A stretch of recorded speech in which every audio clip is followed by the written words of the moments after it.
Uma delas está há 10 anos, não chove, não molha, e a gente vai tentar explicar aqui.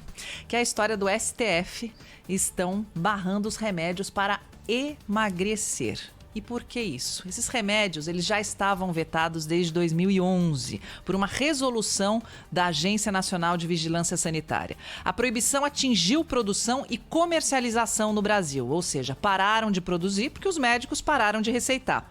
Em 2017, a Câmara votou um projeto de lei autorizando a produção, a venda e o consumo sob prescrição médica dos seguintes remédios. Sibutramina, Fenproporex, Anfepramona e Mazidol. Os três últimos eram mais difíceis de serem liberados por serem anfetaminas. O que é isso? São remédios que aumentam os riscos cardíacos. A sibutramina, ela não entra nesse grupo e, portanto, ela tinha um controle à parte. A Anvisa sempre foi contrária a essa lei, afirmando que o papel do Congresso deve ser de cobrar a transparência e a eficiência da agência e não substituir suas funções. Porém, a Confederação dos Trabalhadores de Saúde, a CNTS, foi ao Supremo questionar a constitucionalidade da lei 13.454/17, que autorizou o uso dos medicamentos sob prescrição. É exatamente isso que o Supremo julgou nessa quinta-feira, alegando que a norma é inconstitucional, porque dá espaço à interpretação de que remédios como esses, com esses princípios ativos, melhor dizendo, não precisariam passar pelo crivo e receber o registro sanitário da Anvisa.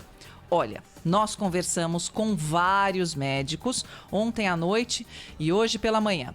Esses remédios realmente precisam de um controle.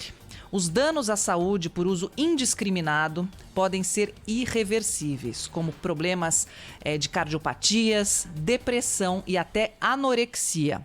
Por outro lado, sempre tem outro lado, as associações médicas defendem o uso controlado para tratar obesidades que podem trazer consequências péssimas para a saúde, como diabetes, pressão alta, colesterol. E vocês viram que agora, durante a pandemia, é uma comorbidade muito grave quando a pessoa contrai o coronavírus, né?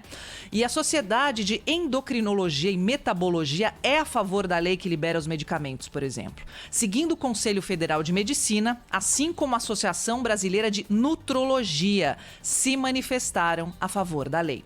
A alegação é de que o uso racional e controlado desse tipo de medicamento tem risco baixo e pode ajudar no tratamento da chamada obesidade de risco.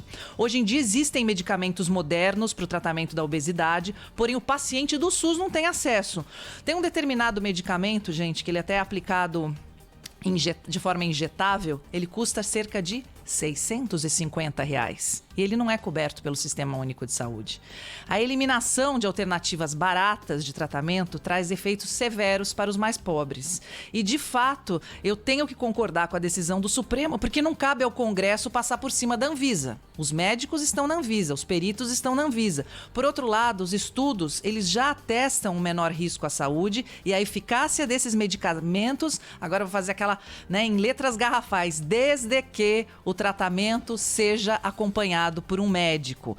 Cabe à Anvisa conversar com mais agilidade. Vamos tentar eliminar a burocracia com essas associações médicas, que também são sérias. Então, de um lado, você tem um órgão sério, que é uma agência séria, e do outro, associações médicas absolutamente sérias. Então, vamos sentar para conversar e ver a melhor solução. Porque a obesidade doença, ninguém está falando desse uso indiscriminado de tomar remédio para regime, essa loucura toda, porque isso é uma loucura, mas tratamentos que eliminem, por exemplo, a cirurgia bariátrica. Ela não é uma cirurgia simples.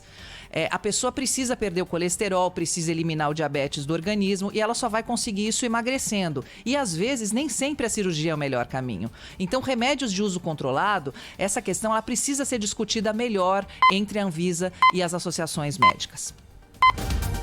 Agora, 8h15, Sônia Blota, só resumindo aqui o lado político dessa história. É mais um caso, não é? Em que a gente demora aqui muito tempo para decidir uma questão e, no fim das contas, quem decide é o Supremo Tribunal Federal. 10 anos, Thaís. Você fala de um caso específico envolvendo a liberação ou não do uso de medicamentos para emagrecer, mas a gente poderia aplicar esse raciocínio para tantas outras questões que se arrastam na burocracia, vão, voltam, e aí cabe ao Supremo, a ministros que não têm menor conhecimento técnico sobre tantos assuntos, dali cravar a palavra final. Bem,